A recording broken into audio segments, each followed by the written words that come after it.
ẹ bá mi ká l'Àmọ̀kẹ́ o Àmọ̀kẹ́, ẹ bá mi ká l'Àmọ̀kẹ́ o Àmọ̀kẹ́, ìyá rere l'Àmọ̀kẹ́ Àmọ̀kẹ́, aya iṣẹ́ l'Àmọ̀kẹ́ o Àmọ̀kẹ́, ẹ bá mi ká l'Àmọ̀kẹ́ o Àmọ̀kẹ́.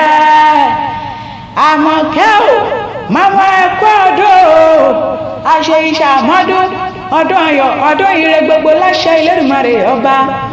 Mama betí ẹ bá ń jákò mama mi kan ọmọ ní péré mama.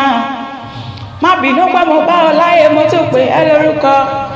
Orúkọ la fi ń pọ̀ ọba aládé o, orúkọ la fi ń pe ìjòyè láàfin ọba, orúkọ la fi ń pọ̀ lọ́lá láyé. Mama tẹ́tí bẹ̀lẹ̀ jẹ́ kí o máa gbóhùn ẹnu mi. Àwọn ọmọ rẹ ló rán mi wá o, wọ́n ní bá wọn kì ọ́ bí ológun ẹ̀rọ, wọ́n ní kí màmá bí ọlọ́gbọ́n ìwẹ̀fà.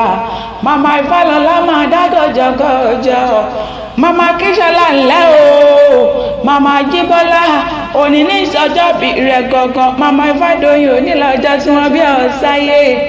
Mama Owóyẹmí àṣẹ ìṣàmọ́dún ọdún ayọ̀ ọdún ire gbogbo. Mama Ọlámídé ìgbà rẹ tí ń dùn yín Ọlọ́run ọba oníjọ́ kan títí láéláé, ayé rẹ ò ní doríkodò bí ẹ̀rọ fami. Àwọn ọmọ rẹ ní ìtúbà yín délé bàbá tó bí yín lọ́mọ.